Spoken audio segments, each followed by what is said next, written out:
ఏదో ఒక నిర్ణయం తీసుకుంటూ ఇప్పటికే వివాదాల్లో చిక్కుకుంటున్న ఏపీ సీఎం జగన్ మరోసారి వివాదంలోకి నెట్టివేయబడ్డారు.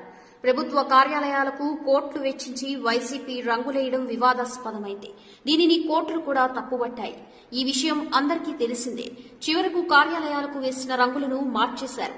అప్పట్లో ప్రభుత్వ కార్యాలయాలతో పాటు దిశ స్టేషన్లకు కూడా వైసీపీ రంగులు పులిమారు. చివరకు వాటిని కూడా మార్చాల్సి వచ్చింది. అలాగే మహిళల రక్షణ కోసం అంటూ ప్రారంభించిన దిశ యాప్ కు కూడా వైసీపీ రంగులే వేశారు.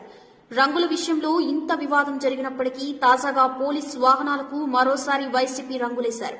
సీఎం పుట్టినరోజు కానుక అన్నట్లుగా గుంటూరు పోలీసులు అత్యుత్సాహం ప్రదర్శించారు. దిశ వాహనాలకే కాకుండా గతంలో కేంద్ర ప్రభుత్వం శక్తి పేరుతో ప్రతి స్టేషన్ కు మహిళా ఎస్ఐలకు కేటాయించిన బైక్లకు వైసీపీ స్టిక్కర్లు అంటించి దిశ పేరుతో ప్రారంభించారు.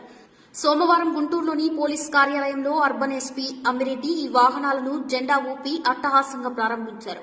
పాతవి కావడంతో 2 వాహనాలు మొరాయించాయి. మరి వీటిపైనే ఎవరో ఒకరు రాద్ధాంతం చేస్తే మళ్లీ ఈ స్టిక్కర్లను కూడా తొలగించాల్సి వస్తుందేమో జగన్ బాబు. ఒకసారి ముందే అలర్ట్ అవ్వండి.